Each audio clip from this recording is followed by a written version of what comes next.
Sejak Wang Zhengyuan meminta maaf, Lu Yun tidak terus mempersulitnya dan langsung membiarkannya meninggalkan Sekte Danyang. Demi keselamatan Lin Qingtan, Lu Yun tidak mengizinkannya muncul, jadi Wang Zhengyuan tidak tahu kepada wanita mana dia meminta maaf sampai dia pergi. Tidak peduli wanita mana dia bukanlah seseorang yang bisa diajak main-main. Kepala botak itu sungguh menakutkan. Wang Zhengyuan menyentuh kepalanya yang telanjang dengan depresi dan tersenyum pahit. Itu saja, anggap saja datang ke Sekte Danyang untuk potong rambut. Tak perlu dikatakan lagi, ini sangat keren, jauh lebih menyegarkan dari sebelumnya. Wang Zhengyuan pasti tidak akan memberitahu siapapun apa yang terjadi hari ini, itu akan memalukan, tetapi dia tahu bahwa jika dia tidak menceritakannya, orang-orang dari Sekte Danyang akan menceritakannya sendiri. Ada banyak orang dan pendapat beragam. Setelah Lu Yun selesai mengajar Wang Zhengyuan, dia tidak tinggal terlalu lama dan dengan tegas menjauh sementara semua orang di Sekte Danyang masih dalam keadaan lesu. Datanglah ke gunung belakang. Saat masih di depan pintu kamar batu, Lu Yun bertanya dengan prihatin, "Penatuamu, bagaimana kabar saudara perempuanku yang kedua?" Setelah meminum ramuan penyembuh, luka dalam Nona Lin sudah membaik, tapi dia masih perlu istirahat sebentar. Mu Ping menjawab dengan jujur. Lu Yun memandang Lin Qingtan dan merasa lega saat melihat meskipun wajahnya masih sedikit pucat, itu jauh lebih baik dari sebelumnya. "Kakak kedua, aku baru saja keluar dan memberi pelajaran pada bajingan yang menyakitimu, dan membantumu menyingkirkan sifat burukmu," kata Lu Yun menghibur sambil tersenyum. Lin Qingtan sudah menebak tujuan kepergiannya sekarang, dan tidak bisa menahan diri untuk tidak memutar matanya ke arahnya. "Adik, kamu masih begitu mendominasi, kamu tidak bersungguh-sungguh." Karena itu, tapi hati Lin Qingtan telah dipenuhi kehangatan dan dia sangat tersentuh. Ketika dia berada di luar, Xiao Lu Yun seperti ini. Dia tidak tega melihat saudara perempuannya dianiaya sedikit pun, tapi dia tidak menyangka situasi yang sama akan terjadi ketika dia datang ke Kunlun. Lin Qingtan merasa senang memiliki adik laki-laki seperti itu. Lu Yun berkata dengan sangat mendominasi, "Aku tidak peduli jika dia melakukannya dengan sengaja, selama dia berani melukai rambut adikku, aku, Lu Yun, tidak akan pernah mentolerirnya dengan tinjuku." Saudara perempuannya adalah musuhnya, dia hanya bisa menindas dirinya sendiri, bukan orang lain. Tidak peduli apakah Anda kaya, berkuasa atau tidak, atau apakah Anda seorang kultivator atau bukan. Mu Ping mendengarkan kata-kata Lu Yun dan merasakan aura mendominasi yang terpancar dari dirinya, dan mau tidak mau merasakan hatinya bergetar. Untungnya, ketika mereka sedang mencari King di Xuan Huo Cauldron malam itu, mereka bertemu Lu Yun sebelum mereka bisa menyentuh Lin Qingtan. Jika mereka menyentuh Lin Qingtan terlebih dahulu, diperkirakan dewa jahat ini akan langsung menuju ke Kunlun dan menghancurkan tempat ini. Sebuah lubang digali dari langit. Mu Ping ketakutan beberapa saat. "Senior Lu." Mu Ping ragu-ragu sejenak dan berkata, "Saya ingin memberitahu Anda sesuatu tentang Nona Lin. Tolong katakan." Selama menyangkut adiknya, Lu Yun sangat menjaganya. Nona Lin sangat berbakat dan memiliki kemampuan yang sangat kuat untuk memahami pikiran Kaisar Qing. Harus dikatakan bahwa dialah yang memiliki kemampuan pemahaman paling menakutkan sejauh ini di Sekte Danyang kita. Tetapi 2 kali gangguan pemahaman berturut-turut berdampak besar pada Nona Lin. Cederanya hanya masalah kecil. Dia bisa pulih setelah beberapa waktu istirahat. Yang saya khawatirkan adalah pemahaman ketiga kalinya mungkin puluhan, bahkan ratusan kali lebih sulit dibandingkan 2 kali sebelumnya. Kata Mu Ping sambil menatap Lin Qingtan dengan mata yang rumit. Kemampuan Lin Qingtan untuk memahami pikiran Kaisar Qing benar-benar menakutkan. Hanya butuh beberapa hari untuk memahami tingkat ke-9, hanya menyisakan tingkat terakhir sebelum dia dapat memahaminya sepenuhnya. Anda harus tahu bahwa di Sekte Danyang mereka, Penatua Luo, yang memiliki pemahaman terdalam tentang pikiran Qing di sejauh ini, baru mencapai tingkat ke-7. Mu Ping hanya ada di lantai 5. Ini soal kualifikasi, tapi juga soal peluang. Mereka hanya punya begitu banyak kualifikasi dan peluang, jadi berapa kali pun mereka menyadarinya, mereka hanya bisa mencapai level ini. Tapi Lin Qingtan berbeda. Hubungan Lin Qingtan dengan Kaisar Qing begitu dalam sehingga dia telah memahaminya hingga tingkat ke-9 tanpa ada tanda-tanda akan berhenti, menunjukkan bahwa sangat mungkin dia akan sepenuhnya memahami metode mental tingkat ke-10. Ini seperti mengambil ember untuk mengambil air dari sumur, Mu Ping hanya mendapat setengah dari volume yang sama, dan air sumur berhenti mengalir keluar. Lin Qingtan, sebaliknya, seharusnya mengisi tong tersebut, namun tiba-tiba terganggu saat air sumur masih mengalir. Akibatnya, air sumur menjadi keruh. Itu benar, air sumurnya keruh, tidak terputus. Ini adalah 2 hasil yang sangat berbeda. Jika dipotong saja, maka Lin Qingtan sudah memahami level ke-9. Lain kali dia hanya perlu memulai dari level ke-9. Bahkan jika dia tidak memahami tingkat ke-10, memiliki 9 tingkat keterampilan mental ini sudah cukup. Namun hasilnya keruh, yang berarti metode mental 9 tingkat yang sebelumnya dipahami Lin Qingtan menjadi kacau karena gangguan tersebut, dan semuanya harus dimulai dari awal. Dan kesulitan untuk memulai dari awal semakin meningkat. Yang pertama adalah menulis di kertas putih, dan yang lainnya adalah menyusun kata-kata yang kacau menjadi kalimat di atas kertas yang penuh dengan kata-kata yang kacau. Jelas, yang terakhir ini jauh lebih sulit. Terlebih lagi, Lin Qingtan diinterupsi 2 kali berturut-turut, yang membuatnya semakin membingungkan. Mu Ping memberitahu Lu Yun tentang situasi ini, yang membuat Lu Yun merasa semakin tidak nyaman. Lu Yun sudah merasa bersalah karena gangguan pertamanya, tapi dia tidak menyangka hal itu akan menimbulkan banyak masalah bagi Sister King Tan. Lin King Tan sangat toleran dan berkata dengan lembut menghibur, tidak apa-apa, adik, ini bukan urusanmu. Adikkulah yang terlalu serakah dan ingin memahami semua pikiran batin sekaligus. Jika saya mengambil inisiatif untuk berhenti dan menstabilkan setiap kali saya memahami suatu level, dan kemudian melanjutkan untuk memahami level berikutnya setelah saya benar-benar menstabilkannya, saya tidak perlu khawatir akan diganggu. Lin King Tan sebagian besar kurang pengalaman. Jika Anda selesai memahami satu level setiap kali, Anda dapat menghabiskan lebih banyak waktu untuk menstabilkannya sebelum memahami level berikutnya. Bahkan jika Anda terganggu, Anda hanya perlu mulai memahami dari level yang terputus di lain waktu. Mu Ping juga berkata, saya pikir dengan kualifikasi Nona Lin, selama dia menghabiskan lebih banyak waktu, dia pasti akan bisa sukses lagi. Mendengarkan kenyamanan kedua orang itu, Lu Yun segera merasa lega. Dia tahu bahwa sesuatu telah terjadi, dan rasa bersalah tidak akan membantu. Sebaliknya, hal itu akan dengan mudah mempengaruhi suasana hati Lin King Tan. Yang bisa dilakukan Lu Yun hanyalah mencoba menebusnya di masa depan. Kakak kedua, kamu bisa pulih dari lukamu dulu, dan kemudian kamu bisa memahami pikiranmu. Tidak peduli berapa lama, aku akan tinggal bersamamu. Lin King Tan terdiam beberapa saat, lalu menggelengkan kepalanya dan berkata, jangan khawatir, adik, aku bisa tinggal di sini sendirian. Kakak dan yang lainnya masih menunggumu kembali. Dia tidak tahu berapa lama waktu yang dibutuhkannya untuk sepenuhnya memahami teknik mental Kaisar King lagi. Mustahil bagi Xiao Luyun untuk membuang waktu di sini bersamanya. Lin King Tan selalu penuh perhatian. Lu Yun membuka mulutnya dan ingin mengatakan sesuatu, tetapi Lin King Tan berbicara lagi dan menutup mulutnya, oke. Aku tahu apa yang ingin kamu katakan, aku bukan anak kecil, aku benar-benar tidak membutuhkanmu untuk menemaniku di sini. Lagi pula, jika kamu tidak ada di sini, aku bisa lebih tenang, sehingga aku tidak perlu. Wajah Lin King Tan menjadi sedikit merah dan dia tidak melanjutkan berbicara. Lu Yun menjadi cemas dan bertanya, apa yang kamu lakukan setiap hari untuk menyelamatkan dirimu sendiri? Saudari King Tan, tahukah kamu bahwa hanya setengah bicara adalah hal yang sangat tidak etis? Lin King Tan memutar matanya ke arahnya dengan marah dan berkata, kamu menyelamatkanku dari memikirkan untuk bertemu denganmu setiap hari. Apakah kamu puas sekarang? Hei, aku puas, kakak kedua, datang dan peluk aku. Lu Yun melangkah maju sambil tersenyum dan memeluk tubuh montok Lin King Tan. Dia tidak bisa tidak kagum, itu sangat mengasyikkan. Biasanya kamu membeli pakaian dalam, kamu pasti butuh waktu lama untuk memilihnya, bukan? Tidak baik, sosok Sister King Tan akan menjadi beban di masa depan. Seperti yang dikatakan Chu Yao, dia mungkin akan terjebak di makam berikutnya. Mu Ping, makanan anjing ini enak sekali. Keduanya berpisah. Mu Ping berkata, Senior Lu, jangan khawatir, saya akan membantu Anda menjaga Nona Lin dengan baik. Kerja bagus. Lu Yun mengangguk, lalu menatap Lin King Tan, kakak kedua, jika kamu menderita ketidakadilan di Sekte Danyang, telepon saja aku melalui jimat perdamaian dan aku akan segera bergegas. Mendengar ini, Mu Ping tiba-tiba mengeluarkan keringat dingin di dahinya. Dengan dewa jahat sepertimu di sini, beraninya kami membiarkan Nona Lin menderita ketidakadilan. Saudara Lu, pada saat ini, Gu King San tiba-tiba masuk dan berkata sambil tersenyum ramah, Saudara Lu, Lu Qinghe dari Akademi. Tidak melihat, Lu Yun dengan tegas menolak. Dia sama sekali tidak menyukai wanita itu, tetapi matanya berbinar dan dia berbisik ke telinga Lin King Tan. Detik berikutnya, Lin King Tan tiba-tiba membuka mata indahnya. Nyata, dia tidak percaya ada seseorang yang persis seperti Wang Bining. Lu Yun tersenyum dan mengangguk dan berkata, itu benar sekali, jadi jika kamu memiliki kesempatan untuk melihatnya, jangan kaget.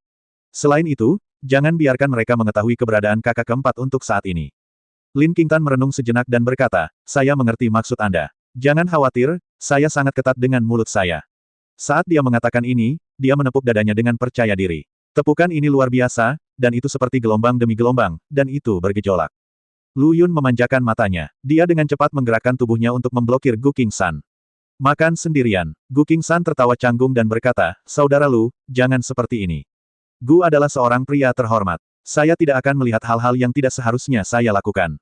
Awalnya, dia segera membuang muka, tapi pemblokiran Lu Yun membuatnya terlihat sangat menyedihkan. Lin King Tan pada awalnya tidak tahu apa yang mereka bicarakan. Dia menunduk dan menyadari bahwa dia telah bertindak terlalu jauh, dan wajah cantiknya tiba-tiba menjadi sedikit lebih cerah. Sepertinya saya harus lebih memperhatikan ke depannya, lagi pula saya tidak ada di rumah. Mu Ping, saya tidak merasa rendah diri sama sekali. Tinggalkan ruangan batu. Lu Yun berulang kali memberitahu Gu King San bahwa dia harus menjaga saudara perempuan keduanya dengan baik. Jika dia berani membiarkan saudara perempuan keduanya menderita ketidakadilan sekecil apapun, dia tidak akan pernah bersikap lunak. Gu King San berulang kali menyetujuinya. Melihat dia masih ragu-ragu untuk berbicara, Lu Yun bertanya dengan ragu, Tuan Gu, apakah ada hal lain yang ingin dia katakan kepadaku? Katakan saja, Aku tidak akan menertawakanmu. Hehe, melihat Lu Yun telah mengetahui pikirannya, Gu Qingsan tertawa datar dan berkata, Saudara Lu, memang ada satu hal, api spiritual itu. Api roh apa? Tuan Gu, jangan bicara omong kosong, atau aku akan menuntutmu karena fitnah. Sebelum Gu Qingsan selesai berbicara, dia tiba-tiba disela oleh suara Lu Yun, dengan ekspresi polos yang mengatakan bahwa aku pasti tidak mencuri api spiritualmu. Apakah yang terjadi pada praktisi bisa disebut mencuri? Itu disebut peluang. Selain itu, api spiritual telah lama menyatu dengan jari-jari Lu Yun, dan tidak mungkin mengembalikannya. Dia seharusnya tidak memintanya untuk mematahkan salah satu jarinya, bukan? Mustahil, mustahil. Adakah yang bisa begitu kejam?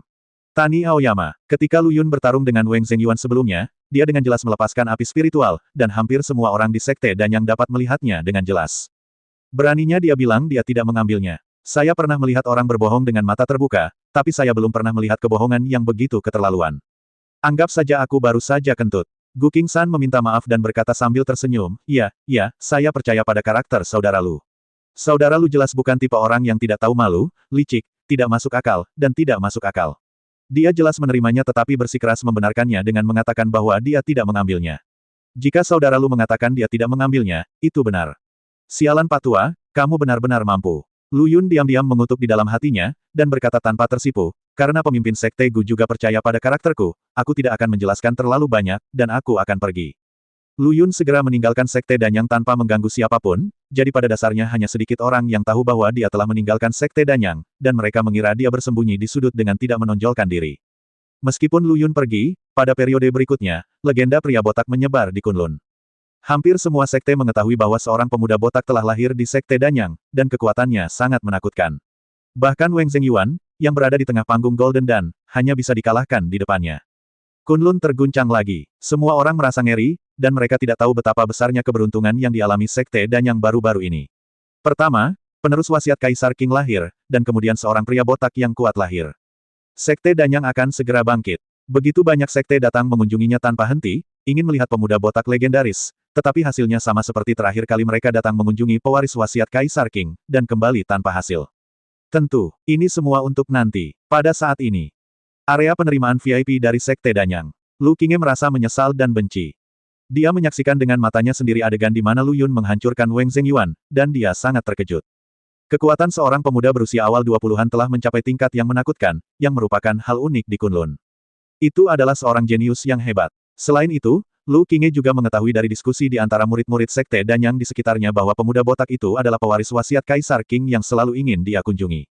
Hal ini disimpulkan oleh murid Sekte Danyang berdasarkan api spiritual di tubuh Lu Yun. Tingkat akurasinya mencapai 98%. Bagaimana mungkin Lu Qingye tidak menyesalinya? Meskipun dia menyesalinya, dia juga membencinya. Dia membenci Gu Qingsan karena tidak memberitahukan identitas Lu Yun sebelumnya.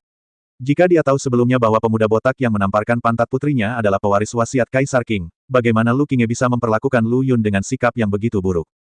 Dia hanya akan mengatakan bahwa kipasnya bagus. Saya berharap Lu Yun bisa ditampar beberapa kali lagi, hari demi hari, malam demi malam, ingatlah untuk bertanggung jawab setelah tamparan itu. Disayangkan, dirindukan, Lu Qingye tidak punya pilihan selain meminta Gu Qingsan agar mengizinkannya bertemu Lu Yun lagi. Dia ingin meminta maaf secara langsung kepada Lu Yun. Namun, jawaban Gu Qingsan adalah Lu Yun hilang. Lu Qingye tiba-tiba merasa menyesal. Saya merenung dalam waktu yang lama. Lu Qingye dengan enggan berkata kepada Mo Qingwan, Qingwan, jangan kembali ke Akademi Yunsan untuk saat ini. Dalam periode waktu berikutnya, akan lebih baik untuk tinggal di Sekte Danyang dan belajar alkimia. Mo Qingwan memiliki perasaan campur aduk, tapi dia hanya ragu sejenak dan mengangguk. Tentu saja dia mengerti maksud ibunya.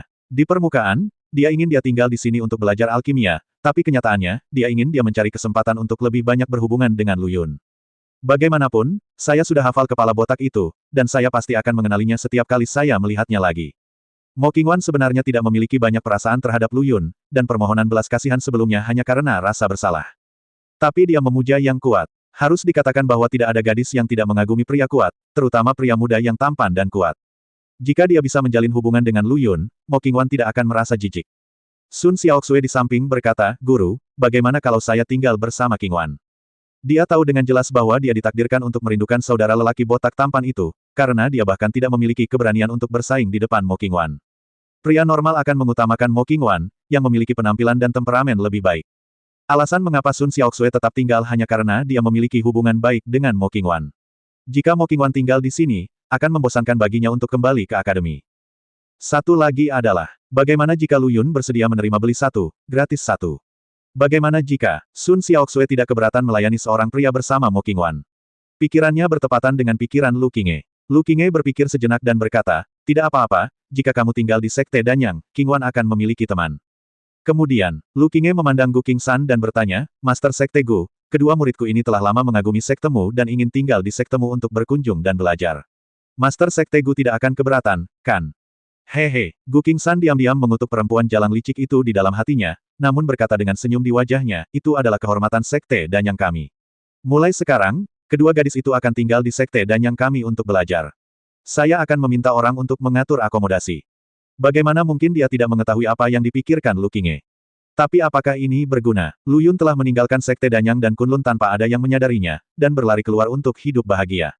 Dia aslinya dari luar. Jika Anda tinggal di sini, akan aneh bertemu dengannya. Gu Qingshan juga seorang pencuri yang hebat dan bertekad untuk tidak memberitahu Lu Qingye dan yang lainnya rahasia ini dan membiarkan mereka main-main di sini. Lu Qingye tidak tahu bahwa dia telah jatuh ke dalam perangkap dan berkata, kalau begitu, guru Sekte Lao Gu akan mengambil masalah ini. Saya akan datang mengunjungi Sekte Anda di lain hari. Lu Qingye mengajak Mo Qingwan ke samping lagi, menjelaskan beberapa patah kata, dan kemudian meninggalkan Sekte Danyang sendirian. Beberapa hari berlalu, soal pemuda botak telah menjadi topik hangat di Sekte Danyang dalam beberapa hari terakhir, dan pada dasarnya semua orang membicarakan pria botak itu. Karena mereka sangat mengejutkan, adegan di mana pemuda botak dengan kuat mengalahkan Wang Zhengyuan tertanam dalam di benak semua murid Sekte Danyang, membuat mereka merasa bersemangat setiap kali mengingatnya. Itulah kebanggaan Sekte Danyang mereka. Pada saat yang sama, mereka juga bingung karena mereka tidak pernah tahu bahwa Sekte Danyang menyembunyikan guru seperti itu, dan tidak ada yang tahu murid dari tetua guru mana. Segera, ada kabar bahwa pemuda botak itu adalah satu-satunya penerus sejati Tuan Liu.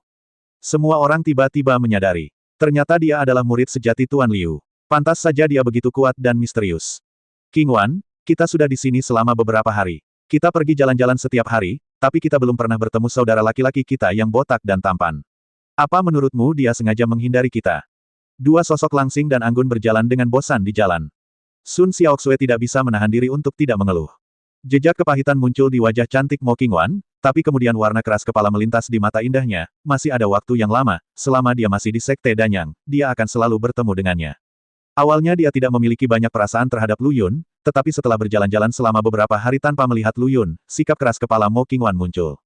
Dia tidak akan menyerah begitu saja, dia pasti akan menemukan kepala botak itu lagi. Biarpun tidak ada hasil di antara mereka berdua, kita harus menemukannya. Ini adalah sumpah yang dibuat Mo Qingwan untuk dirinya sendiri. Menemukannya. Tepat ketika Mo Qingwan mengepalkan tangan merah mudanya dan diam-diam mengambil keputusan, Sun Xiaoxue di sebelahnya tiba-tiba berteriak dan berlari keluar dengan penuh semangat. Haha, saudara botak, mari kita lihat di mana kamu bersembunyi kali ini. Saya melihat kepala botak mengkilat muncul perlahan di depan kedua wanita itu. Kepala telanjang muncul di depan kedua wanita itu. Mo Qingwan hanya ingin mengingatkan Sun Xiaoxue untuk tidak bersikap kasar, itu karena kamu tidak mengetahui identitas dan kekuatan Lu Yun sebelumnya. Tidak ada artinya bagimu untuk memanggilnya saudaramu yang botak. Tapi sekarang berbeda. Pria botak bukan lagi pria botak yang sama seperti dulu. Ia harus dihormati dan memanggilnya Senior Balhead, atau Senior Lu. Lu Yun awalnya menghindari mereka dan menolak untuk bertemu, tetapi Sun Xiaoxue masih sangat ceroboh, yang membuatnya lebih mudah untuk merasa tidak puas. Ketika Mo Qingwan ingin mengingatkannya, semuanya sudah terlambat. Sun Xiaoxue bergegas mendekat dan berteriak, kakak botak, aku akhirnya menangkapmu kali ini. Ketika pria botak itu berbalik, dia memperlihatkan wajah yang menyeramkan, dan berkata dengan senyum miring, cantik, apakah kamu memanggilku? Dengan baik, Sun Xiaoxue tercengang. Mendapat orang yang salah. Kepala botak itu memang botak, tapi yang mereka kenal bukanlah kepala botak. Sun Xiaoxue merasa malu sesaat, tapi kemudian dia berkata dengan marah, apa salahnya belajar adalah belajar mencukur rambut. Apakah kamu memiliki temperamen orang lain? Apakah kamu memiliki wajah tampan seperti orang lain? Jika tidak punya apa-apa, jangan belajar mencukur rambutmu. Oh! Sebelum pria botak itu bereaksi, Sun Xiaoxue mengutuk, lalu buru-buru berbalik dan berlari kembali ke sisi Mo Qingwan.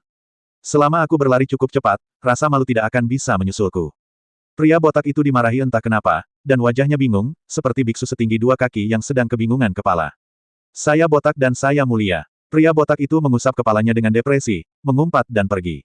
Sun Xiaoxue juga sangat tertekan. Setelah berkeliling selama berhari-hari, dia akhirnya bertemu dengan orang botak, tapi ternyata itu bukan Lu Yun. Mo Qingwan menghela nafas lega dan berkata, Xiaoxue, untungnya dia bukan Lu Yun. Jika tidak, jika kamu terburu-buru maju begitu saja, Lu Yun pasti akan merasa tersinggung, dan dia tidak akan semakin menyukai kita. Salahku, lain kali berhati-hatilah. Sun Xiaoxue meludahkan lidah manisnya. Mereka berdua terus berkeliaran, dan anehnya, mereka bertemu dengan beberapa kepala botak di jalan, tapi tidak satupun dari mereka adalah Lu Yun. Apa-apaan ini? Kakak senior Zhang, kenapa kamu bahkan? Saat mereka berdua sedang berjalan, mereka secara tidak sengaja bertemu dengan Zhang Yun, murid tertua dari Sekte Danyang. Anehnya, bahkan Zhang Yun pun telah mencukur rambutnya. Mata kedua wanita itu melebar, dan ekspresi mereka sangat aneh. Zhang Yun menyentuh kepalanya dan berkata, ternyata itu Nona Mo dan Nona Sun. Sebenarnya memang begitu. Sekarang gaya kepala botak ini telah menjadi mode baru di Sekte Danyang kami. Anda tidak perlu kaget. Sekarang banyak sekte di Kunlun yang mengetahui bahwa seorang pemuda botak telah muncul di Sekte Danyang. Dia sangat kuat dan tidak boleh terprovokasi dengan mudah. Oleh karena itu, murid laki-laki dari Sekte Danyang meniru tampilan botak satu demi satu, hanya untuk membuat orang lain lebih takut ketika berjalan keluar di masa depan. Begitu murid sekte lainnya melihat pihak lain botak dan bertanya lagi, mereka mengetahui bahwa dia adalah murid Sekte Danyang.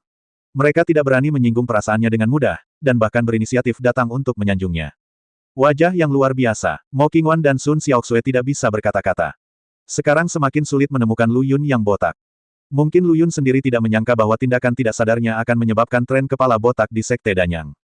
Bahkan pemimpin Sekte Gu King San secara pribadi angkat bicara, memuji tindakan mencukur kepalanya, dan juga melontarkan pernyataan aneh tentang betapa mulianya memiliki kepala botak, yang mengejutkan semua orang.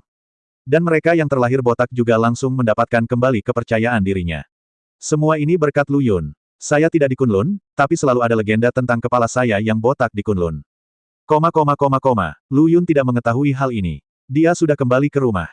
Ketika mereka melihat penampilannya, saudari-saudari cantik itu terkejut. Wang Bining hampir mengira dia adalah pencuri botak yang masuk ke dalam rumah. Pisau dapur telah diletakkan di leher Lu Yun, dan kemudian dia menyadari bahwa adik laki-laki merekalah yang telah kembali. Sulit bagi Lu Yun untuk menjelaskannya. Alis dan rambutnya terbakar oleh api spiritual. Jika dia ingin menjelaskannya, dia pasti harus memulai dengan fakta bahwa dia dihasut oleh Gu King San untuk memasuki Menara Danyang. Limbah air liur. Jadi Lu Yun berkata dengan marah, kamu tidak tahu bahwa kepala Sekte Danyang adalah seorang lelaki tua botak dengan mentalitas mesum dan tidak berkualitas. Dia harus mencukur rambutku sebelum dia membiarkan saudara perempuanku yang kedua masuk dan mempelajarinya, sihir batin. Apa yang bisa kulakukan? Tentu saja aku harus menanggung penghinaan. Siapa yang menyuruhku begitu mencintai saudara perempuanku? Selama itu demi saudara perempuanku, kehilangan sedikit helai rambut tidak masalah. Petik 2, petik 2. Bagaimana para suster bisa mempercayai alasan aneh seperti itu, tapi mereka tidak menanyakan pertanyaan lebih lanjut, tapi menertawakan Lu Yun tanpa ampun. Wang Bingning tertawa terbahak-bahak hingga perutnya sakit, dia melepas sepatunya dan berguling-guling di sofa. Ye Qingcheng segera berhenti tersenyum. Dia tidak akan peduli dengan citranya seperti Wang Bining. Bahkan jika dia menertawakan Lu Yun, dia tetap mempertahankan postur yang sangat anggun. Siapa yang menjadikannya Dewi yang dingin? Ye Qingcheng berhenti tersenyum dan bertanya, mengapa Lin Qingtan tidak kembali bersamamu? Sangat sulit dan memakan waktu untuk memahami teknik pikiran Kaisar Qing, jadi saudari kedua memintaku untuk kembali dulu. Dia tinggal di sana sendirian. Sangat aman. Kamu tidak perlu khawatir. Lu Yun tidak mengatakan apapun tentang Lin Qingtan yang disela 2 kali, jika tidak, dia harus menjelaskan banyak hal, terutama Wang Bining, yang pasti akan terus mengajukan pertanyaan seperti senapan mesin. Pria itu berguling-guling di sofa, jangan tertawa. Aku ingin tahu apakah garis lehernya terbuka, dan dia benar-benar mengenakan renda hitam. Bukankah benar semakin serius penampilan kalian, semakin. Petik 2. Jika Wang Bining tidak membuka mulutnya untuk mengemudikan kereta, dia pasti termasuk tipe kecantikan sekolah yang lugu. Wajahnya penuh kolagen, tapi sayangnya dia punya mulut. Lu Yun benar-benar tidak tahan dengan ejekannya, jadi dia tidak bisa menahan diri untuk tidak membalas, tapi dia segera menutup mulutnya. Karena dia menemukan wajah cantik Ye Qingcheng berubah dingin. Di antara semua saudari, yang berpenampilan paling serius, tentu saja saudari Qingcheng yang menyendiri. Lu Yun hanya ingin mengatakan bahwa semakin serius semakin membosankan, tapi bukankah itu hanya? Haha, cedera tidak disengaja. Lu Yun buru-buru meminta maaf dan berlari ke belakang Ye Qingcheng untuk menggosok bahunya, tapi dia mendengus dingin di dalam hatinya, apa yang aku katakan itu benar. Kamu memang yang paling membosankan, tapi kamu terlalu bersemangat. Tentu saja, dia tidak akan pernah berani mengatakan ini, jika tidak, dia akan berada dalam bahaya. Lu Yun sangat perhatian, menggosok bahunya dan mencubit kakinya, dan ekspresi Ye Qingcheng sedikit melembut. Tapi Wang Bining masih tertawa. Lu Yun tidak tahan lagi, jadi dia naik dan menamparkan pantat kecilnya, dan berkata, Wang Bining, tolong berhenti tertawa dan seriuslah. Ada sesuatu yang sangat serius yang ingin kukatakan padamu. Sayangnya, saya menjadi lebih baik dan lebih baik dalam menamparkan orang. Semua saudari inilah yang terbiasa dengan hal itu. Wang Bining mengusap pantatnya dan berkata dengan sedih, katakan saja apa yang kamu katakan, mengapa kamu menamparkan orang, dan kamu benar-benar memanggil mereka dengan nama mereka. Itu keterlaluan. Dia mengerutkan hidungnya. Lu Yun tidak berniat berdebat dengannya lagi dan berkata dengan serius, aku bertemu dengan seorang gadis di Kunlun yang sangat mirip denganmu. Bisa dibilang dia hampir persis sama. Omong kosong, selain aku, Wang Bining, bagaimana mungkin ada kecantikan kelas 1 di dunia ini? Wang Bining mengira Lu Yun sedang bercanda dan berkata dengan sangat narsis. Lu Yun tidak berkata apa-apa. Ekspresinya serius. Wang Bining bangkit dari sofa, duduk tegak, dan bertanya dengan ragu, Xiao Lu Yun, apakah kamu bercanda? Tidak bercanda, suara Lu Yun sangat serius. Wang Bining akhirnya menjadi lebih serius, katakan padaku apa yang terjadi. Ye Qingcheng juga langsung tertarik dan menatap Lu Yun dengan rasa ingin tahu. Nama gadis itu adalah Mo Qingwan. Dia lahir di sebuah tempat bernama Akademi Yunsan di Gunung Kunlun. Lu Yun menceritakan kisah umum tentang apa yang terjadi. Setelah selesai berbicara, ada keheningan di ruang tamu. Apa yang dikatakan Lu Yun sangat spesifik, dengan nama keluarga, dan latar belakang. Yang terpenting, meski suka menggoda adik-adiknya, ia tidak pernah mudah mengolok-olok pengalaman hidupnya. Kebanyakan anak yang tumbuh di lembaga kesejahteraan lebih sensitif dibandingkan orang biasa, terutama jika menyangkut masalah pengalaman hidup, yang tidak boleh dijadikan bahan lelucon. Mereka percaya bahwa Lu Yun tidak akan sebodoh itu. Jadi setelah Lu Yun selesai berbicara, terjadi keheningan panjang di ruang tamu. Akhirnya Lu Yunlah yang memecah kesunyian. Adik keempat, aku belum memberitahu mereka apapun tentang keberadaanmu karena aku ingin menanyakan pendapatmu terlebih dahulu. Jika kamu tidak mau, tidak ada yang bisa memaksamu. Wang Bining tetap diam. Suasananya sangat rumit. Perasaan ini sama seperti ketika Ye Qingcheng mengetahui bahwa asal-usulnya berasal dari keluarga Ye di Provinsi Jiangnan. Bahkan lebih intens. Gunung Kunlun, Akademi Yunsan, dunia praktisi. Wang Bining tidak pernah membayangkan dia akan dilahirkan di tempat seperti itu. Jadi mengapa mereka meninggalkan diri mereka sendiri? Dia ingin tahu jawabannya, tapi dia takut mengetahui jawabannya, karena begitu dia muncul di hadapan mereka, itu berarti kehidupannya saat ini ditakdirkan untuk hancur. Suasana hati Wang Bining saat ini sama dengan suasana hati Ye Qingcheng saat itu. Hal yang sama juga terjadi pada Ye Qingcheng pada awalnya. Setelah pengalaman hidupnya terungkap, Ye Xiangrong dan istrinya ingin membawanya kembali ke keluarga Ye dan memintanya untuk menjauh dari Xiao Lu Yun. Untungnya, Lu Yun akhirnya meyakinkan Ye Xiangrong dan istrinya dengan kekuatannya, memberi tahu mereka bahwa dia mampu melindungi Ye Qingcheng. Ye Xiangrong dan istrinya selalu bangga pada Lu Yun. Apalagi setelah mengetahui bahwa Lu Yun adalah Tuan Yuntian, mereka sangat terkejut hingga ingin mengukir beberapa kata besar di wajah mereka, Tuan Yuntian adalah calon menantu saya. Sekarang, adegan yang sama muncul di Wang Bining. Terlebih lagi, pengalaman hidupnya ribuan kali lebih menakutkan dibandingkan dengan keluarga Ye di Provinsi Jiangnan, yang merupakan keluarga kultivator. Jika mereka mengetahui keberadaan Wang Bining, mungkinkah dia tinggal bersama Xiao Lu Yun dan saudara perempuannya? Wang Bining sangat bingung. Lu Yun sepertinya memahami pikirannya, tersenyum dan menghiburnya, jangan khawatir, kakak keempat, jika mereka tahu kamu adalah saudara perempuanku, mereka pasti tidak akan berani memaksamu melakukan apapun. Situasi kali ini berbeda dengan situasi Ye Qingcheng. Saat itu bersama Ye Qingcheng, Ye Xiangrong dan istrinya lah yang tidak mengetahui kekuatan Lu Yun dan merasa bahwa dia, anak liar yang keluar dari panti asuhan, tidak layak untuk Ye Qingcheng. Dia juga mengambil inisiatif untuk memperkenalkan Ouyang Minghao kepada Ye Qingcheng. Bukankah semuanya diselesaikan oleh Lu Yun nanti? Kali ini lebih sederhana lagi. Wanita itu, Lu Qinghe, seharusnya sangat menyesal sekarang karena tidak berteman dengan Lu Yun. Jika Lu Qinghe mengetahui bahwa putrinya yang lain memiliki hubungan saudara yang begitu dekat dengan Lu Yun, dia tidak hanya tidak akan memaksa Wang Bining pergi, tetapi dia juga sangat berharap Wang Bining akan tetap tinggal. Yang terbaik adalah menghapus saudara kandung dari hubungan antara saudara perempuan dan laki-laki, hanya menyisakan satu geng. Bagaimanapun, bagi orang-orang seperti Lu Qinghe, tujuannya adalah untuk memanfaatkan peluang Lu Yun. Tidak peduli apakah Mo Qingwan atau Wang Bining diizinkan untuk memanfaatkannya. Inilah alasan mengapa Lu Yun tidak khawatir sama sekali. Namun kita masih perlu berkonsultasi terlebih dahulu dengan pendapat Wang Bining. Wang Bining tidak menjawab, bukan karena dia tidak mempercayai Xiao Lu Yun, tapi karena emosinya terlalu rumit. Setelah tinggal di luar selama lebih dari 20 tahun, saya bahkan sempat lupa bahwa saya adalah seorang yatim piatu, namun tiba-tiba saya menemukan petunjuk tentang pengalaman hidup saya, siapapun itu, saya khawatir untuk beberapa saat saya tidak tahu bagaimana menghadapinya. Ye Qingcheng sangat tersentuh. Dia duduk dan memegang tangan Wang Bining dan berkata, kakak keempat, aku mengerti perasaanmu sekarang, tapi kamu sebenarnya tidak perlu terlalu khawatir. Kami adalah saudara perempuan, lebih dekat dari saudara kandung. Apapun keputusan yang Anda ambil, itu tidak dapat mengubah fakta ini. Dan Xiao Lu Yun juga mengatakan bahwa dia dapat menjamin bahwa bahkan orang-orang dari Akademi Yunsan tidak akan berani memaksamu melakukan apapun. Kita harus percaya pada Xiao Lu Yun. Lihat aku berada dalam situasi yang sama denganmu pada awalnya, tapi sekarang aku tidak begitu bahagia denganmu. Ye Qingcheng menghibur Wang Bining sebagai orang yang telah melaluinya. Dia tahu dengan jelas bahwa jika dia tidak pergi ke Akademi Yunsan untuk meminta jawaban, Wang Bining akan menyesalinya seumur hidupnya. Beberapa hal memang ditakdirkan untuk dihadapi dan tidak bisa dihindari. Tanda tanya, Wang Bining sangat puas dengan kehidupannya saat ini. Dia memiliki 6 saudara perempuan dekat dan Lu Yun kecil yang melindunginya dengan sepenuh hati dan mencegahnya dari kesalahan sedikitpun. Sangat puas. Tapi seperti yang dikatakan kakak tertua, jika kamu tidak menanyakan jawabannya, kamu mungkin akan menyesalinya seumur hidup. Terlebih lagi, Wang Bining teringat apa yang dikatakan Ye Qingcheng beberapa waktu lalu ketika dia menariknya dan Lin Qingtan ke dalam kamar, mengatakan bahwa Xiao Lu Yun ditakdirkan untuk menjadi pecundang. Tidak perlu mengejar ketinggalan, selama dia tidak menjadi beban bagi Xiao Lu Yun, itu sudah cukup. Bahkan saudara perempuan kedua Lin Qingtan kini telah pergi ke Kunlun untuk memahami pikiran Kaisar Qing. Dengan bantuan King Ding, dia seharusnya menjadi orang yang paling mungkin mengikuti Xiao Lu Yun. Wang Bining merasa terlalu egois jika dia terus merasa puas dengan status quo. Kamu tidak bisa selalu membiarkan Xiao Lu Yun melindungimu, kamu juga harus memberikan sesuatu kepada Xiao Lu Yun, dan kontribusi ini perlu didukung oleh kekuatan. Akademi Yunsan dapat menyediakan kondisi ini. Wang Bining meyakinkan dirinya sendiri di dalam hatinya, dan akhirnya memandang Lu Yun dengan penuh kasih sayang. Xiao Lu Yun, apakah kamu yakin bahwa meskipun Akademi Yunsan mengetahui keberadaanku, itu tidak akan memaksaku melakukan apapun yang tidak ingin aku lakukan? Petik 2. Lu Yun menyentuh kepalanya yang botak dan berkata sambil tersenyum, ada kemungkinan besar hal itu tidak akan terjadi. Dengan kepala botakku sebagai jaminan, bahkan jika kamu menghadapi masalah, aku akan menggunakan tinjuku untuk membantumu menyelesaikannya. Petik 2. Pepatah yang mengatakan bahwa semakin botak semakin kuat Anda jelas bukan lelucon.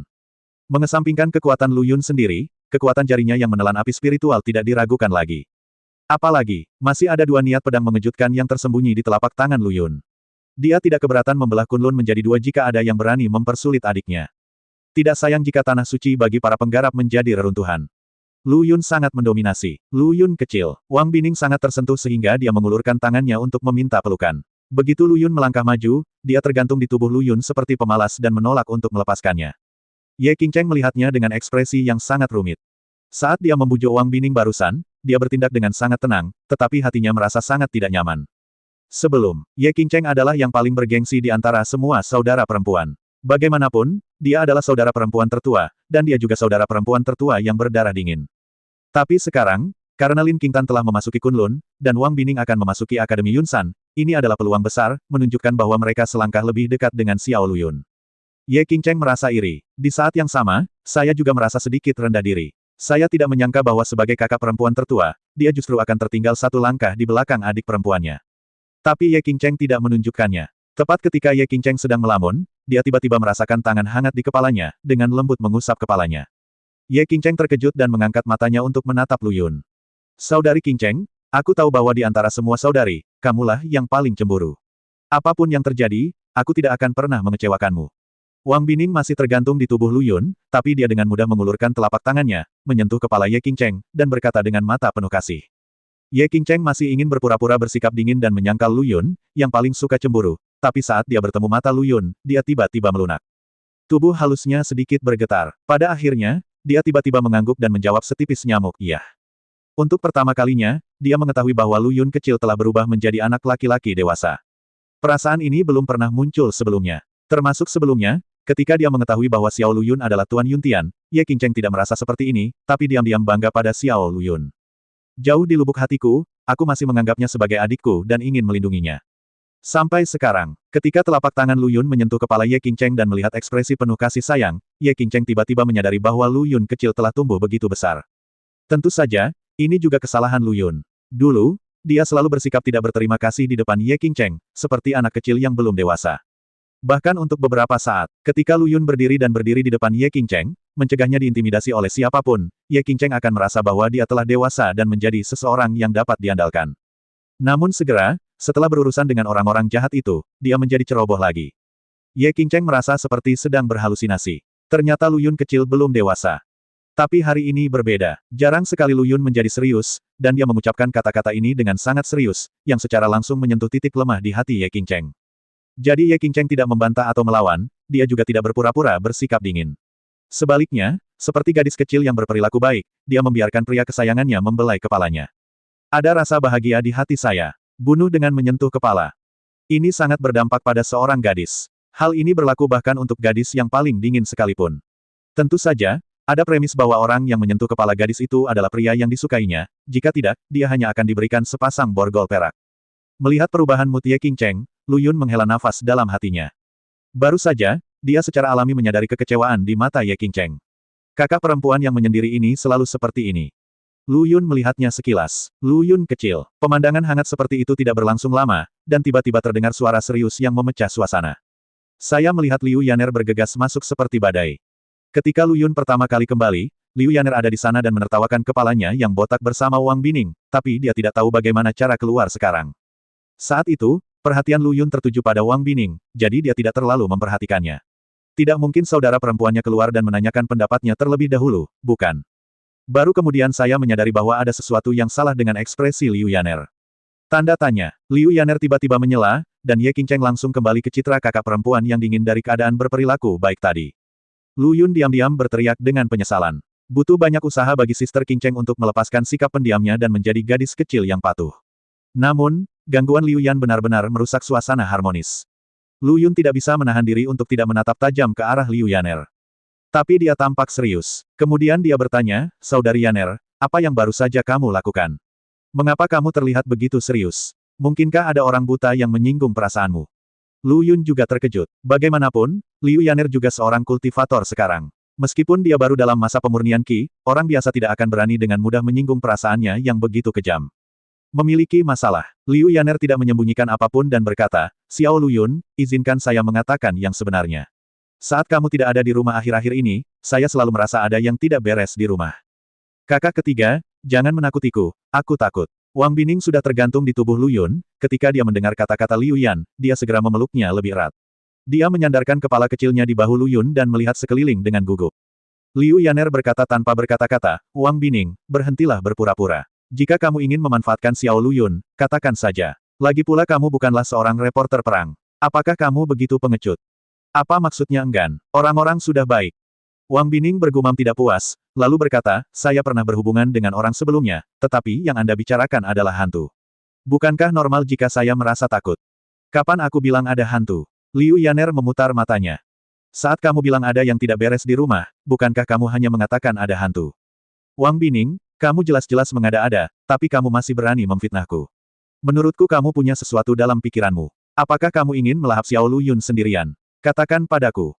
Petik 2, petik 2. Melihat mereka berdua hendak bertengkar, Lu Yun berkata dengan pusing, Oke, Saudari Yaner, apa yang baru saja kamu katakan salah, apa maksudmu? Oh, aku hampir lupa tentang hal yang sebenarnya. Ini semua salah Wang Bining karena menyela. Omong kosong, kapan aku menyela? Jelas kamu yang membuatku takut duluan. Apa salahnya aku bilang aku takut? Orang-orang sudah takut. Lu Yun, aku terlalu malas untuk berdebat denganmu. Liu Yaner memelototi Wang Bining, lalu menatap Lu Yun dan berkata, Xiao Lu Yun, saat kamu jauh dari rumah, aku selalu merasa seperti ada yang mengawasi kita di luar. Apakah ada seseorang yang mengawasimu di luar? Melihat ekspresi Liu Yan tidak terlihat seperti sedang bercanda, wajah Lu Yun tiba-tiba menjadi gelap. Ini tidak baik. Beberapa saudari cantik tinggal di villa ini. Meskipun mereka semua telah berubah menjadi praktisi, jelas bukan hal yang baik untuk bertemu dengan orang yang mengintip. Misalnya, bagaimana pria lain bisa melihat pakaian dalam itu tergantung di balkon? Sama sekali tidak. Liu Yaner melanjutkan, ini adalah perasaannya. Saya hanya merasakannya secara samar-samar beberapa hari yang lalu, tetapi sekarang, perasaan ini sangat kuat, jadi saya keluar untuk memeriksanya. Apa hasilnya? Wang Bining bertanya dengan gugup. Tentu saja saya tidak menemukan apapun, kalau tidak saya akan memukuli pria pengintip itu dengan kejam. Jadi kamu hanya menakuti orang, Liu Yaner, kamu benar-benar bertindak terlalu jauh. Wang Bining, kamu memanggilku apa? Apa salahnya memanggilmu Liu Yaner saja? Liu Yaner, Liu Yaner, Liu Yaner. Baiklah, Wang Bining, Lin Qingtan tidak ada di rumah, dan kamu mulai bertengkar denganku lagi, kan? Apakah kamu yakin aku menggunakan plester besar untuk menutup mulutmu? Xiao Lu Yun, lihat, Liu Yaner sangat kejam. Kamu tidak boleh menikah seperti dia di masa depan. Wang Bining berkata dengan sedih. Liu Yaner segera menjadi marah dan berteriak, Wang Bining. Jangan mengira karena kamu memegang Xiao Lu Yun, aku tidak berani melakukan apapun padamu. Jika kamu memiliki kemampuan, turunlah dan bertarung. Ayo bertarung 1 lawan 1, apakah aku masih takut padamu? Wang Bining melompat dari Lu Yun dengan desir, dan berlari menuju Liu Yaner dengan sikap mengancam.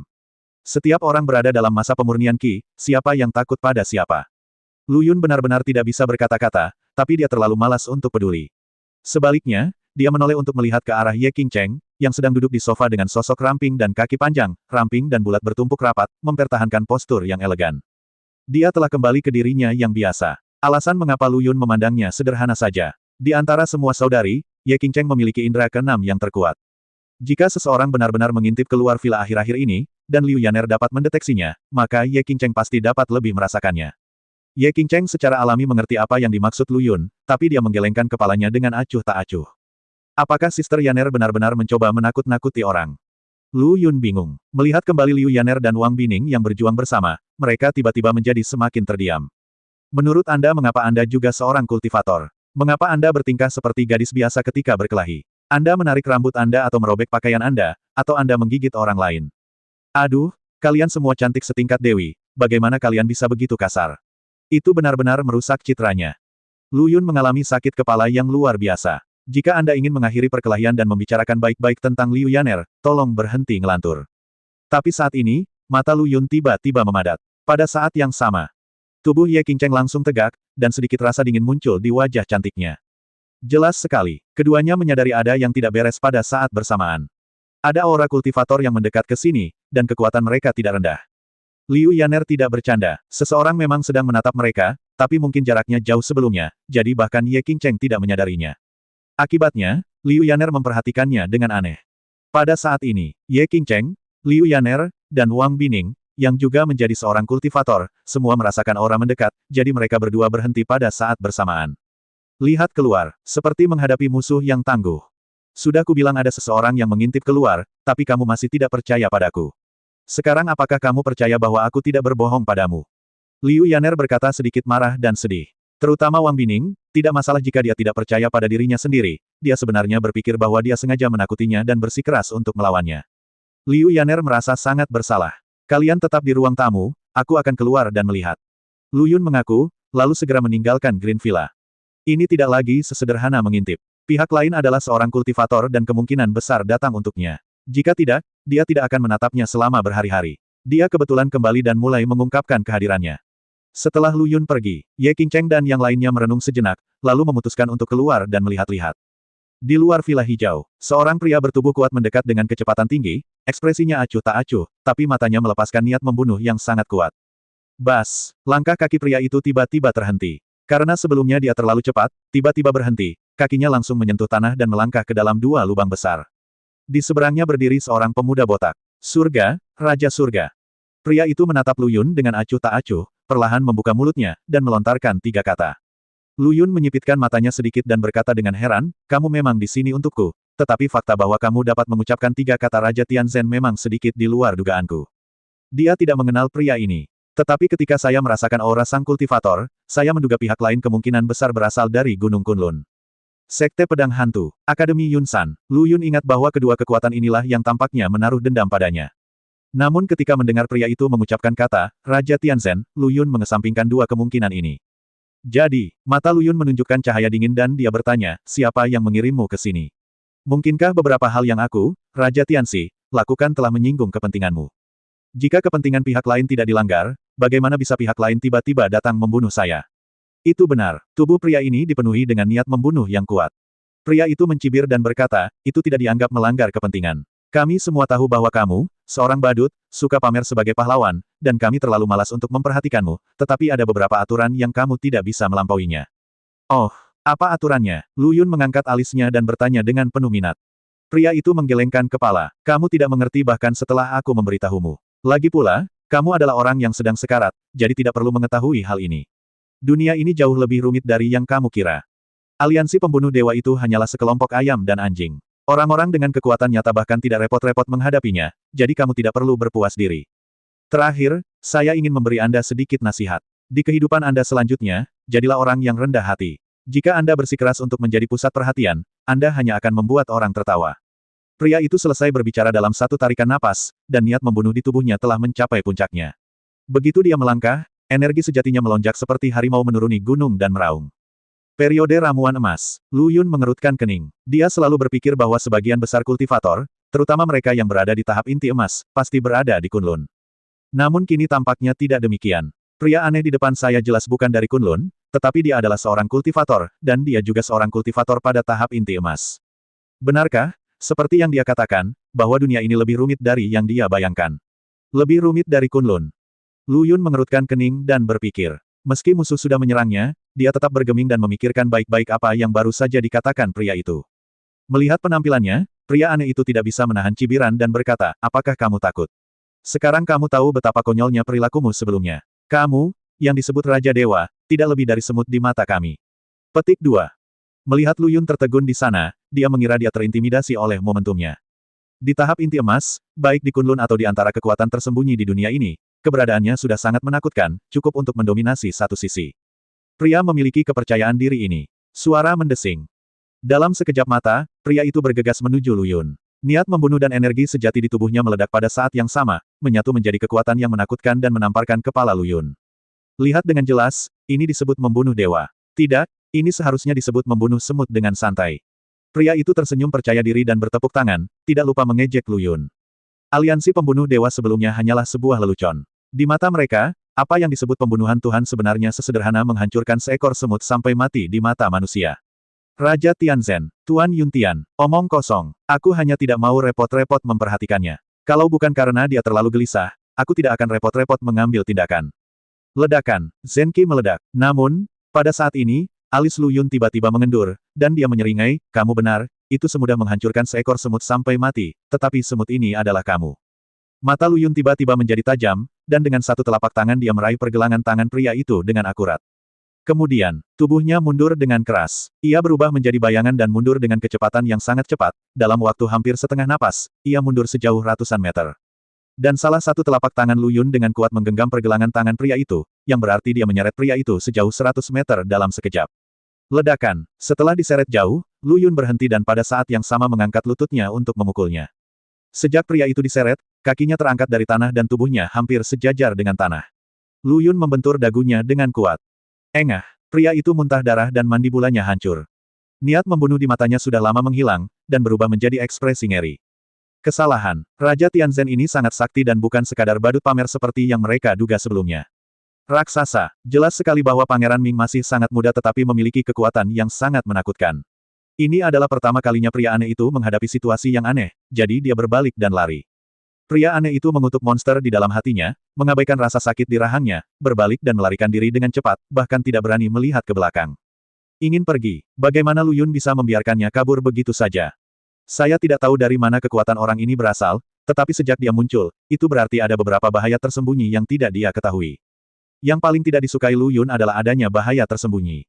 Pergi, sebuah kuali merah kecil muncul di telapak tangannya, dan dengan minuman ringan Lu Yun, kuali Qiankun Danyang meraung, langsung berubah menjadi aliran cairan dengan kecepatan yang sangat cepat. Ledakan, kuali Qiankun Danyang awalnya hanya seukuran telapak tangan, namun selama terbang, ukurannya dengan cepat membesar, dan akhirnya menghantam punggung pria itu dengan keras. Pria itu mengerang, mencondongkan tubuh ke depan, tersandung dan jatuh ke tanah. Jangan menunggu dia bangun. Kuali Qiankun Danyang jatuh dengan suara gemuruh, dan ketiga kaki tripod menekan tubuh pria itu, dan ledakan jeritan lainnya tiba-tiba terjadi. Kekuatan kuali Qiankun Danyang adalah ia dapat berubah ukuran sesuka hati. Ketika ukurannya menjadi lebih besar, beratnya juga menjadi sangat menakutkan. Bahkan jika orang ini berada dalam tahap Golden Dan, sulit untuk melepaskan diri. Raja Tianzhen, kamu pantas mati. Pria itu meraung, dan karena rahangnya retak, dia tidak dapat berbicara dengan jelas, tetapi terlihat dari matanya yang enggan bahwa dia sangat membenci Lu Yun. Puff, Lu Yun hendak pergi dan menanyai pria aneh itu, tetapi pada saat ini, dia tiba-tiba melihat tubuhnya tiba-tiba membengkak, seperti balon yang melambung.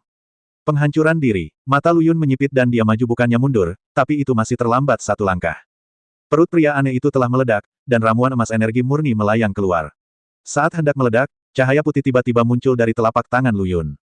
Cermin ciptaan yang menawan. Sebelum ramuan emas meledak, telan seluruh energinya. Ketika cahaya putih kembali ke telapak tangan Lu Yun, lingkaran energi lain di telapak tangannya menyala. Ini adalah lingkaran energi kedua yang menyala. Selama dia menelan dua ramuan emas lagi dan menyalakan keempat lingkaran energi, Lu Yun akan memiliki keterampilan menyelamatkan nyawa yang kuat. Sayang sekali orang ini berhasil bunuh diri. Lu Yun melirik pria aneh yang meninggal dalam keadaan menyedihkan dan merasa sangat menyesal. Dia juga akan menginterogasi kekuatan di belakang pria aneh itu, tapi dia tidak menyangka orang ini akan bunuh diri begitu saja. Dia mungkin khawatir akan disiksa oleh Lu Yun. Lu Yun kecil, Ye Qingcheng dan yang lainnya mendatangi Lu Yun. Pertarungan tadi berakhir dengan sangat cepat, jadi ketika mereka menyerbu, hanya tubuh pria aneh itu yang tersisa. Liu Yaner melihat tubuh pria aneh itu dan mengerutkan kening. Sesuatu yang salah. Perasaan aneh itu sebelumnya masih di sana. Sepertinya pria aneh ini belum mati. Namun, terlihat jelas perutnya telah berlubang, dan sepertinya dia sama sekali tidak berpura-pura mati, jadi bagaimana bisa ada ilusi aneh seperti itu? Lu Yun kecil, ada yang tidak beres. Liu Yaner berjalan ke sisi Lu Yun dan menceritakan perasaannya. Dan ketika dia mengucapkan kata-kata ini, Liu Yaner sepertinya menyadari aura aneh, yang berfluktuasi dengan hebat. Tampaknya tidak, tapi jelas menyadarinya. Liu Yaner sangat yakin. Apakah ada hal seperti itu? Setelah Lu Yun mendengarkan, dia juga berpikir keras. Dia tahu Liu Yaner tidak bercanda. Sebelumnya, Liu Yaner telah menyadari sejak awal bahwa ketika seseorang di luar sedang menonton, itu sebenarnya menjelaskan sesuatu. Mungkin dalam keadaan khusus tertentu, persepsi Liu Yan lebih tajam daripada persepsi Ye Qingcheng atau bahkan Lu Yun. Jadi, Lu Yun memandangi tubuh pria aneh itu. Apa perbedaan antara pria ini dan praktisi biasa? Lu Yun mengambil kembali kuali Qian Kun Danyang, lalu meraih tubuh pria itu dan mulai bergerak, berharap mengetahui apa yang berbeda dari dirinya dari orang biasa. Bang bang bang, Lu Yun meraih kaki pria itu dan terus mengayunkannya. Tubuhnya menghantam tanah dengan serangkaian benturan. Mencambuk mayat dengan benar, sangat kejam. Ketiga gadis itu tidak tahan untuk menonton lagi dan menutup mata mereka dalam diam. Sialan manusia, apakah kamu sudah muak? Pada saat ini, raungan marah tiba-tiba meletus dengan aneh. Ketiga gadis itu terkejut dan buru-buru membuka mata mereka, namun mereka tidak melihat sosok apapun sama sekali. Baru kemudian mereka menyadari bahwa suara gemuruh tadi berasal dari mayat pria tersebut. Ah, benar-benar berhantu. Wang Bining berteriak ngeri, berbalik dan lari. Petik 2, petik 2. Lu Yun berteriak keras, kamu berpura-pura menjadi hantu, kenapa kamu tidak segera keluar? Pada saat yang sama, jimat dengan cepat mengembun di depannya. Untuk menghadapi hal-hal jahat, metode Tao lebih efektif dibandingkan metode lainnya. Lu Yun juga orang yang berpengalaman. Suara mendesing. Kabut hitam aneh tiba-tiba keluar dari tubuh pria itu. Klan hantu. Murid Lu Yun mengecil, tentu saja dia mengenali hal ini. Ini sudah ketiga kalinya dia berurusan dengan klan hantu. Sebuah wajah muncul dengan aneh di kabut hitam, dan dia tampak sedikit terkejut dan berkata, "Hah? Kamu sebenarnya tahu tentang keberadaan klan hantu kami? Sebenarnya tidak sesederhana itu. Saya tidak peduli apa ras Anda, saya hanya ingin tahu mengapa Anda datang untuk membunuh saya." Meskipun Lu Yun pernah berurusan dengan klan hantu 2 kali sebelumnya, sekali dengan ayah Gu Anqi, Gu Jianming, dan sekali dengan pemimpin kultus roh jahat, ini jelas bukan alasan mengapa klan hantu datang kepadanya hari ini. Pasti beberapa tindakannya telah menyentuh kepentingan klan hantu, sehingga datang untuk membunuhnya. Hanya, Lu Yun tidak dapat mengingat kapan dia berselisih kepentingan dengan klan hantu, jadi dia ingin mencari tahu. Lebih baik katakan yang sebenarnya. Wajah Lu Yun dingin, dan jimat Qian kuno di depannya telah terkondensasi, siap menghadapi suku hantu ini kapan saja. Namun, tapi Hei Wu mencibir dan berkata, kamu ingin menjagaku dengan Taoisme kecil ini. Raja Tianzhen, kamu benar-benar naif. Suku kami akan kembali kepadamu dan, gadis ini segera. Suku hantu ini, dengan fitur wajah abstrak, tiba-tiba mengeluarkan senyuman sinis, mula-mula melirik ke arah Lu Yun, lalu ke Liu Yaner. Waktu matanya menatap Liu Yaner lebih lama daripada saat dia menatap Lu Yun. Dia jelas lebih tertarik pada Liu Yaner. Dan sepertinya ada beberapa kejutan yang tidak terduga. Wajah Liu Yan tampak jelek, dan dia merasakan perasaan tidak nyaman di sekujur tubuhnya. Lu Yun juga mengerutkan kening. Melihat suku hantu itu ingin melarikan diri, jimat hijau kuno di depannya segera ditembakkan. Bentak, jejak api menyala di kabut hitam, tapi dengan cepat menghilang. Kabut hitam menghilang seketika. Benar saja, ia lolos. Lu Yun berteriak, sayang sekali. Klan hantu ini lebih kuat dari 2 klan hantu yang dia temui sebelumnya. Taoisme Lu Yun cukup berhasil, tetapi klan hantu ini berbeda dari makhluk jahat biasa dan tidak mudah untuk dihadapi. Alangkah baiknya jika Chu Yao ada di sini. Chu Yao memiliki senjata ajaib di tangannya, bel pencarian jiwa, yang memiliki efek pengekangan yang sangat kuat pada klan hantu. Jika dia hadir, dia pasti tidak akan membiarkan benda ini lolos begitu saja. Disayangkan, Chu Yao mungkin terpengaruh oleh Tian Miaozi dan tidak bisa tinggal di satu tempat. Tidak lama setelah kembali ke rumah, dia pergi ke suatu tempat lagi. Wanita kecil yang lucu dan tidak bisa istirahat. Lu Yun menghela nafas sedikit, memandang Liu Yaner dan berkata, Saudari Yaner, apakah kamu masih merasakan perasaan aneh itu sekarang? Tidak lagi. Perasaan ini menghilang setelah kabut hitam aneh pergi tadi. Lu Yun merenung dalam hatinya, Saudari Yaner benar-benar memiliki kemampuan khusus untuk memahami suku hantu itu. Tampaknya Sister Yaner tidak sesederhana itu. Lu Yun sakit kepala. Saya benar-benar ingin menangkap tuan yang jahat itu dan memukulinya, lalu memaksanya untuk bertanya dari mana dia mencuri ke-7 saudara perempuan itu, dan mengapa masing-masing saudara perempuan itu lebih keterlaluan daripada yang terakhir. Belum lagi bakat kultivasi yang kuat dari para suster, mereka adalah satu-satunya. Yang keterlaluan adalah sebenarnya ada Kuali King di Xuanhuo yang tersegel di dantian Sister King Tan. Ini adalah sesuatu yang tidak terpikirkan oleh Lu Yun sebelumnya. Itu bagus sekarang. Inilah saudari lainnya, Yaner, yang benar-benar dapat merasakan keberadaan klan hantu. Anda harus tahu bahwa bahkan Lu Yun sendiri tidak dapat mendeteksi aura klan hantu, dan mata sejati Faksuan miliknya yang menguasai segalanya tidak berpengaruh pada klan hantu. Jika Liu Yaner tidak terus-menerus mengatakan ada sesuatu yang salah sekarang, saya khawatir Lu Yun tidak akan pernah mengetahui bahwa sebenarnya ada klan hantu yang tersembunyi di dalam tubuh pria aneh ini. Alasan utamanya adalah suku hantu ini juga bisa tetap tenang. Apa yang ingin dia lakukan adalah menyelinap pergi diam-diam ketika Lu Yun tidak memperhatikan, tidak seperti dua orang yang dia temui sebelumnya, yang langsung terekspos sebelum tuan rumah meninggal. Diperkirakan klan hantu ini juga merasakannya. Bahkan jika kekuatannya ditambahkan ke tubuh pria itu bukan tandingan Lu Yun, jadi dia menyelinap pergi diam-diam untuk menghindari dirinya terungkap. Skenario terburuknya adalah mencari host lain nanti. Tapi tidak menyangka Liu Yaner akan benar-benar menyadari keberadaannya. Xiao Lu Yun, apakah kamu baru saja menghajar hantu itu? Pada saat ini, Wang Bining berlari kembali, dengan hati-hati melihat tubuh pria di tanah, dan bertanya dengan gugup. Takut dihantui lagi, Lu Yun berkata tanpa berkata-kata, jika itu adalah hantu barusan, akan lebih mudah untuk menghadapinya. Sayangnya, itu bukanlah hantu, tapi ras di luar pengetahuan kita, ras hantu. Klan hantu. Wang Bining tampak bingung. Lu Yun berkata, kamu tidak perlu tahu banyak untuk saat ini, anggap saja itu sebagai hantu. Jika dia benar-benar ingin menjelaskannya, dia tidak bisa menjelaskan asal-muasal klan hantu ini. Dia hanya tahu bahwa mereka berasal dari Gunung Jiexing. Adapun di mana Gunung Jiexing berada, hanya hantu yang tahu. Guru Tian Xuanzi yang tua dan bengkok itu tertawa setiap kali dia ditanyai pertanyaan. 8 dari 10 kalimat yang dia ucapkan tidak dapat diandalkan. Lu Yun juga sangat tidak berdaya. Wang Bing meringis dan berkata, lihat, aku bilang itu hantu, jadi suku hantu ini pasti musuh kita manusia. Lu Yun ragu-ragu sejenak, lalu mengangguk. Dilihat dari ketiga hantu yang pernah dihubunginya selama ini, mereka memang musuh umat manusia. Mereka menggunakan manusia sebagai tuan rumah dan mengendalikan kesadaran manusia, yang tentunya bukan hal yang baik. Lu Yun memandang Ye Qingcheng dan berkata, Saudari Qingcheng, tolong jangan tinggal di Villa Hijau selama periode ini. Bukankah kakak keenam membeli banyak rumah secara pribadi? Sebaiknya kamu pindah ke tempat kakak keenam, atau tinggal di keluarga Ye. Oke. Tempat ini sudah terekspos dan tidak aman. Tidak ada yang tahu kapan suku hantu akan datang mencarinya lagi. Meski pindah ke tempat lain tidak 100% aman, namun setidaknya bisa mengurangi beberapa risiko. Ye Qingcheng mengangguk dan berkata, saya mengerti maksud Anda. Kemudian, Lu Yun memandang Liu Yaner lagi, ragu-ragu, dan berkata, Saudari Yaner, ikut aku ke Liga Seni Bela Diri Ibu Kota besok. Pergi ke Liga Seni Bela Diri Ibu Kota. Liu Yaner bertanya dengan heran, mengapa Anda pergi ke Liga Bela Diri Ibu Kota? Saya tidak ada hubungannya dengan Liga Bela Diri.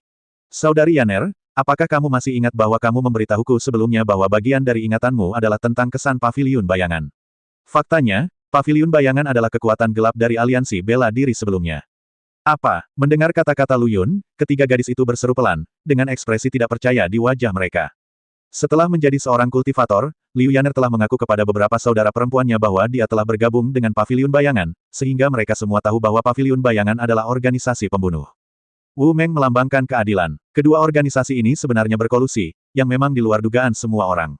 Alasan utamanya adalah karena beberapa gadis berpikiran sederhana dan mungkin tidak memahami bahwa keadilan dan kegelapan bukan hanya hubungan antagonis yang sederhana, tetapi juga memiliki cara lain untuk bergaul, saling ketergantungan.